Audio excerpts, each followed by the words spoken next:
When the train quietly started moving, she seemed to feel relieved and slowly closed her eyes. Eventually, she fell asleep leaning on my shoulder. I've never been this close to a woman before, and at that moment, my heart was pounding. Moreover, seeing our reflection in the window in front of us made my heart race even faster. We looked just like a couple. That brought back memories from my past. My name is David Hayes. I'm 37 years old and work for a small auto parts manufacturer. I'm in the accounting department, staring at numbers every day. Specifically, I handle financial management.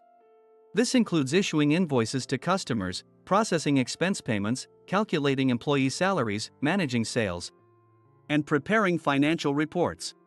The work is systematized and somewhat easy, but in the end, it's people who use the system. Dealing with issues like lost receipts or incorrect billing amounts makes the day fly by. At the end of the fiscal year, overtime is a given, and the work requires meticulous attention to detail. I tend to be extra cautious due to past failures that have traumatized me. Also, I can't ignore people in trouble. One day, a rookie girl in the accounting department named Ashley caused a big issue for the company. Ashley was using her computer and unintentionally infected it with a virus. It was ransomware. The virus locked important data and demanded a ransom in cryptocurrency to unlock it. I never thought such a thing would happen at our company. It was just after 10 a.m. What's this? David, something's wrong with my computer. Ashley, with a pale face, showed me the problem on her computer. Looking at her screen, I saw a message saying, "Your files have been encrypted. To recover them, please pay in cryptocurrency within 3 days." Wow, this is bad, I said as I unplugged the network cable from her computer. This was a temporary measure to prevent the virus from spreading to other computers in the office. I asked her about the situation. "Ashley, were you doing anything before this screen appeared?" She replied anxiously. "I just opened an attachment from an email I received from a customer." I asked for more details. Was there anything unusual about the email's content? She answered, recalling the details. "Now that you mention it, the wording seemed different from usual. It was a classic phishing email. The type that infects your computer when you open an attachment containing a virus. That's probably the cause. You won't be able to use your computer today." "Oh no, it's my fault, isn't it?" Her shoulders trembled, and her voice was faint. She was so anxious that her hands shook, and tears welled up in her eyes. "It's okay, calm down." While watching her despair, I was thinking calmly about what to do next. When I reported the situation to the department head in IT department on her behalf, someone from IT quickly arrived. It was the famously beautiful manager, Sarah, who appeared. According to colleagues, she's 35, 2 years younger than me. I'm 6 feet tall and she's relatively tall for a woman, around 5 feet 7 inches. She has a great figure, and her long hair reaches near her chest. Her large eyes are striking, and it's hard not to feel a flutter when she looks at you. She's quite the attention grabber. While the other women in the office typically chose relatively casual attire, one reason she stood out was her habit of always wearing a suit. When she entered a room, her presence and dignity naturally made everyone around her more alert. "I'm Sarah from IT. I received a report that a computer has been infected with a virus." Ashley raised her hand. "Sorry, it's my computer." Sarah walked over to her desk and looked at the computer. "I've never seen a screen like this before. Can it be fixed?" Ashley asked Sarah, clearly worried. This might be too much for me to handle alone. I see you've disconnected the network cable." "Thank you. Please wait a moment while I make a call." With that, she started making a phone call. It seemed like everything she needed to do, from checking the network cable to making phone calls, was ingrained in her mind. I later heard from a colleague that she used to be a kind woman who accepted all work requests. But after becoming a manager, she had to learn to say no to tasks that could be postponed, as her subordinates fell ill from the excessive workload. Sarah returned. "I called the security company, but it doesn't look like we can resolve this quickly. I'm sorry, but we'll need to take this computer for a while." As she was about to take the computer away, Ashley asked, How long is a while?" "There are important documents on that computer." "I'm sorry. I can't give you an exact time. It might not be recoverable at all.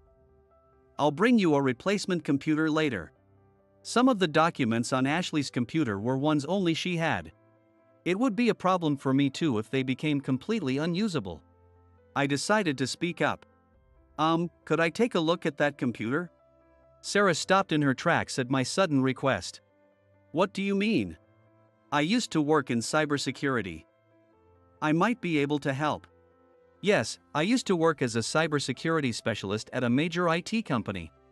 In high school, I aspired to be a hacker. It sounded cool, and there was a sense of being a justice hero, so I studied on my own. In college, I majored in information science and learned more in-depth topics. Thanks to that, I got a job at the company I wanted. I used to work at an IT company specializing in cybersecurity. I was mainly involved in encryption technology and its decryption. So, this computer virus encryption was something familiar to me. However, when it came to actual work, it wasn't always what I had imagined. On a project to develop a security system, we were under high expectations. With those high expectations came a lot of pressure. It became too much for me, and I made a big mistake in the project. That mistake left a small vulnerability in the security system, which caused significant trouble for our client. In the end, my mentor fixed that part, but the mistake shattered my confidence in my skills. Security systems are a cat-and-mouse game between attackers and defenders, and I felt like I had lost that battle. My colleagues at the time told me that it was the team's and the company's fault for not catching the mistake, so I didn't need to quit. But I couldn't forgive myself.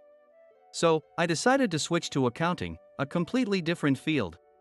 To move forward in a new environment without looking back at the past. Is that true? So, you might be able to do something about this virus? Sarah asked me, hearing about my past experience.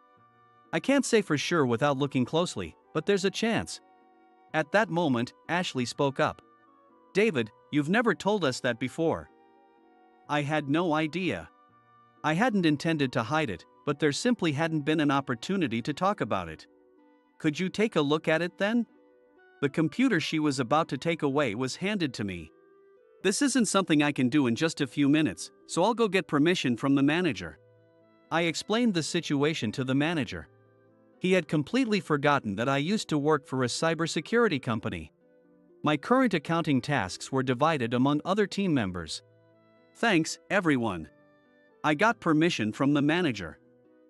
I'd like to start the work now, but Sarah, could you help me prepare a few things? I asked her to prepare the tools needed to decrypt the computer and set up a special network environment for it. She quickly understood and nodded. Got it. I'll coordinate with the relevant people right away. I was guided to the IT department. The IT staff quickly grasped the situation and gathered the necessary items. Sarah's coordination skills were impressive, and recognizing the urgency, they responded promptly. When I glanced at the clock, it was almost noon. Thanks to Sarah's efficient actions and the trust she naturally garnered from those around her, the preparations were faster than expected. All right, David. Please keep me updated if you make any progress. Sure, I'll consult with you if anything comes up. I brought a sandwich and coffee from the convenience store and began working in the prepared environment. Before I knew it, it was past 6 p.m. Sarah called out to me. How's it going? I think I've found a breakthrough. Just a bit more time, please. I smiled and continued working, recalling my past experiences. At my previous company, we had better tools and systems that would have resolved this faster, but there's no point in wishing for that now. I had to make the most of the resources available. Working alone in silence, it was finally 8:30 p.m. when I managed to decrypt the data. A scan with the latest antivirus software showed no issues. It's all good now. I contacted Sarah. It's resolved. The antivirus software shows no issues, so it should be safe now. Really? Thank you so much. Let's do a final check just to be sure. The staff who stayed behind for this reason did the final check. It was all clear. David, you're amazing. You saved us. I never imagined we had such a Superman in our company. Her usually large eyes looked even bigger. Being looked at with such sparkling eyes made me feel a bit shy. Alright, I'll take this computer back to the accounting department. Oh, thank you. No rush on returning the computer Ashley is using now. With that message conveyed, I left the IT department. There were quite a few people still in the accounting department. Members who were covering my work were still there. Ashley spotted me and ran over. David, how did it go? Is my computer fixed? She looked anxiously at the computer I was holding. It's fine. It's all sorted out. I handed the computer to her. You're amazing, David. Thank you so much. Please check the contents just to be sure. She started checking the contents of the computer. The remaining members in the accounting department gathered around her like curious onlookers. It's working fine. I can even see the data saved just before the issue. It looks good. Thank you so much, David. I also received compliments from other members saying, David, you're amazing, which didn't feel bad at all. Since I use skills I don't usually use, I was more tired than usual and felt sorry for the members covering my work, but I left early. When I got home, the exhaustion hit me, and I fell asleep before I knew it. The next day, the IT department head and Sarah visited the accounting manager. They were probably talking for about 30 minutes. When the two from IT came out of the accounting manager's office, Sarah seemed like she wanted to say something to me. But since she was with the IT head, she couldn't come over. As she was leaving the accounting department, she mouthed sorry and winked. She has a playful side too. I thought, but at the same time, I had a bad feeling. I was soon called by the accounting manager and heard about the conversation they had. First, I was thanked for my response yesterday. But after the thanks, it turned out the IT department was short on cybersecurity personnel and wanted to see if I could be transferred. The accounting department also lacked staff, but since they had approval from the president, they wanted me to assist the IT department if possible. Yes, of course. I'll help out, I said, and then left the manager's office. After lunch, I got a call from Sarah. David, thank you for agreeing to the request I made to the accounting manager earlier. She spoke in a soft tone mixed with gratitude and apology, pausing before continuing. I'll do my best not to burden the accounting department, so your cooperation would be appreciated. Her voice carried a sincere request and a hint of expectation. I have a hard time resisting such requests. If I can be of help, I'll do whatever I can. Thank you. I'd like to discuss countermeasures based on this virus incident. Could you join the meeting? It seemed they wanted to prevent recurrence based on Ashley's case. As a company, that's the next obvious thing to do. If that's the case, I'd love to. There are some points I'd been concerned about, and I'd like to discuss them. At the meeting held later, I presented the points I had been personally concerned about along with countermeasures. The IT staff listened seriously and asked several specific questions. The meeting, initially scheduled for an hour, flew by and ended up lasting 3 hours.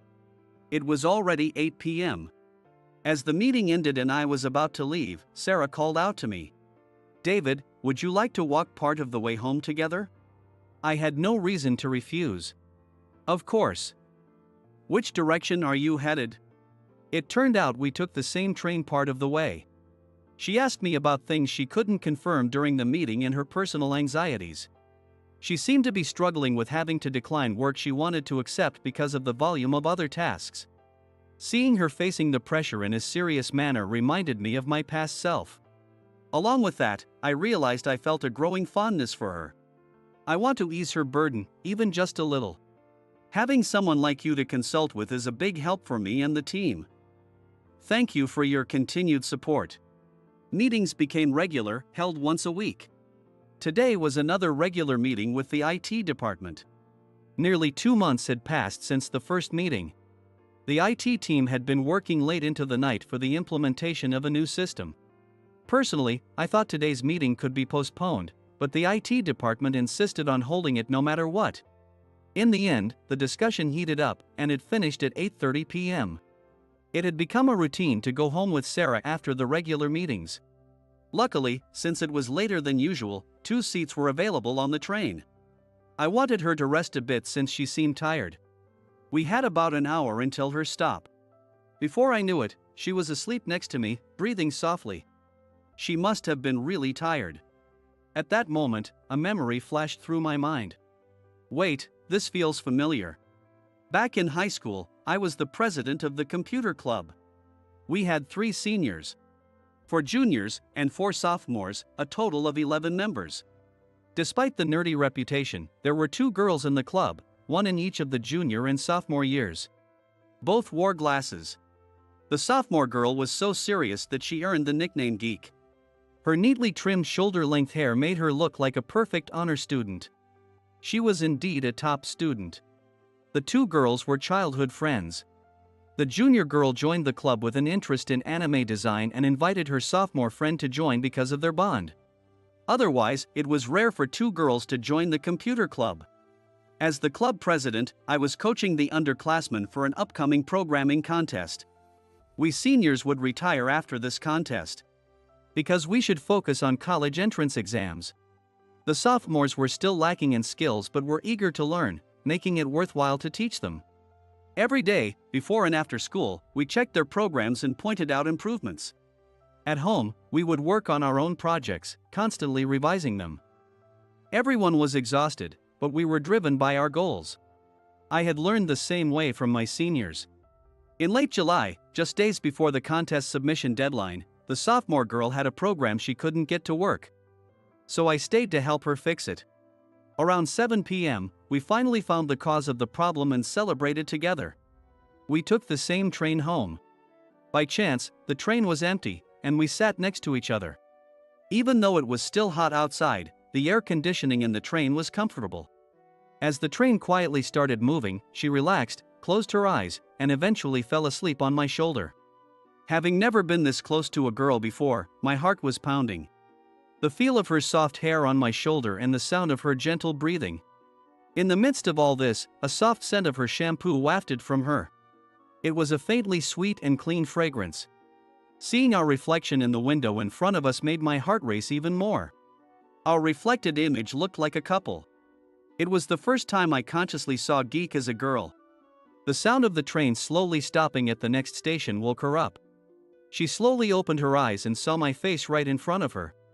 She looked confused for a moment, then realized she had been sleeping on my shoulder. "Oh, I'm sorry. I fell asleep." Realizing the situation, she quickly moved her head away from my shoulder, looking embarrassed. "No, it's fine. You can rest if you need to." I tried to act as normal as possible. But inside, my heart was still racing, and I could still feel the warmth of her head on my shoulder. "Oh, I need to get off here. Thank you for today." "Excuse me." "Oh, yeah. Take care. See you tomorrow." I saw her off as she got off the train. As I looked at Sarah, sleeping next to me, I remembered that nostalgic event from my high school days. It felt just like back in high school. She woke up. "Oh, I'm sorry. I fell asleep." "No, it's fine.